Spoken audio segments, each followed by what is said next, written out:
But no, it's my first time in Pattaya, and I tell you what, and I've got to be honest with you, Barry threw us straight into the deep end. He said, right, we're going to go to Beach Road. And I've got to be honest with you guys, I thought I was probably the best looking man in Pattaya.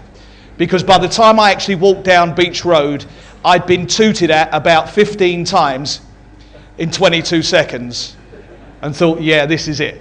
And then turned around to see a BART bus. And then I've seen people with suntan problems, people with burns on their legs and things like that. And I saw an English guy the other day with big burns all down his legs. And I looked at him and I said, you really need some Viagra for that. And he said, what? I said, I think you really need some Viagra for that.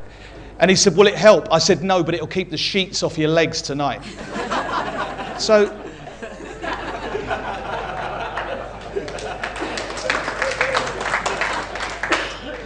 and then I've got to be honest with you, Viagra being sold here over the counter, I think that's a brilliant idea.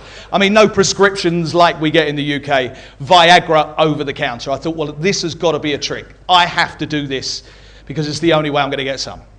So I've done no more. I've gone into the pharmacy here and there's a sign on the wall and it said Viagra 50 milligrams, 100 milligrams, 150 milligrams.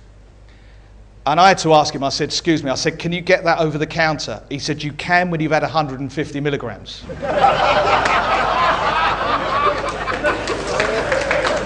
mean, I had some bad luck last week. I had to sack my odd job man last week.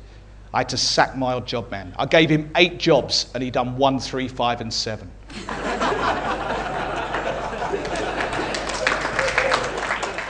But there's lots of things here. I mean, I've been down to seeing the bar girls, and I've got to tell you, suffering with a bit of bad luck doesn't really help.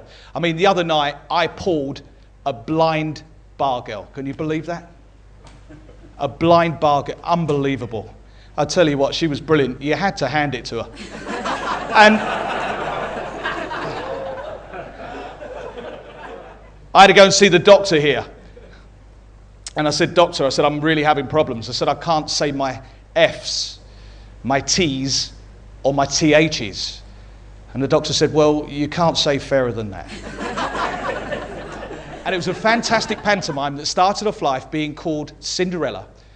But for your listening pleasure this morning, it's come back being called Rinda Seller. Now, I'll do it nice and slow for you so you can keep up. Ponce a one a time,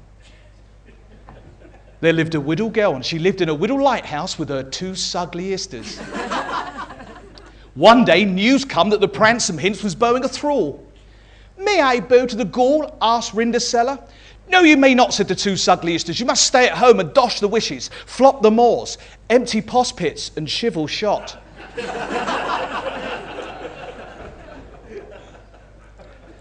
Rinda Seller was brat hoken, but feeling a little peckish, went into the kitchen to chickasay a frickin'.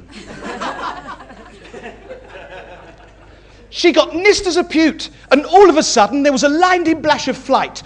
My stall cracking fighty, said Rinda Seller.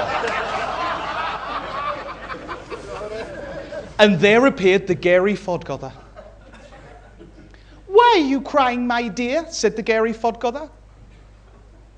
My 2 sugly isters won't let me bow to the gall, said Rinda Seller.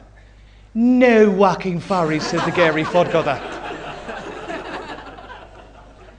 Fetch me a brumpkin, a more fight wice, but don't drop a collock.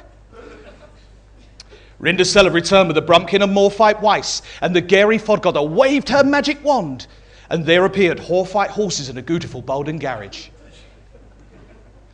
Now you may bow to the gall, said the Gary Fodgother, but you must be home by Hignite, or there'll be a lot of trucking fubble.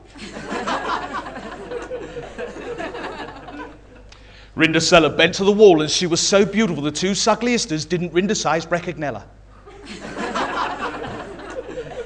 The Pransome Hints approached and said, may I have the pleasure of this plants? And as they began to plants the night away, the Hock began to climb Hignite. Rinda Seller was fisters apart. Well, she had been drinking Whitbread tankard, and I couldn't turn that one around because it messed the pantomime up, so I had to leave that.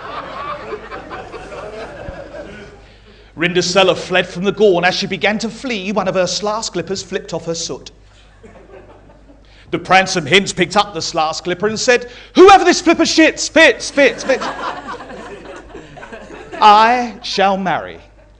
He searched throughout the land and came upon the house of Rindasella and the two Sugliistas.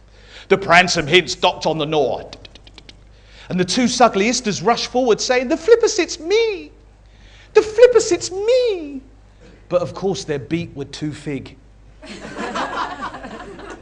It then come to the turn of Rindasella, and the flipper sitted perfectly. "That's too mucking fudge," said the two Sugliistas.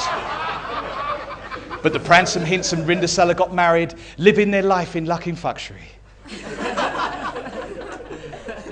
And they both lived happily ever after. There you go. I used to do that with Robin Hood, but Friar Tuck was a complete nightmare, so I had to leave it out there.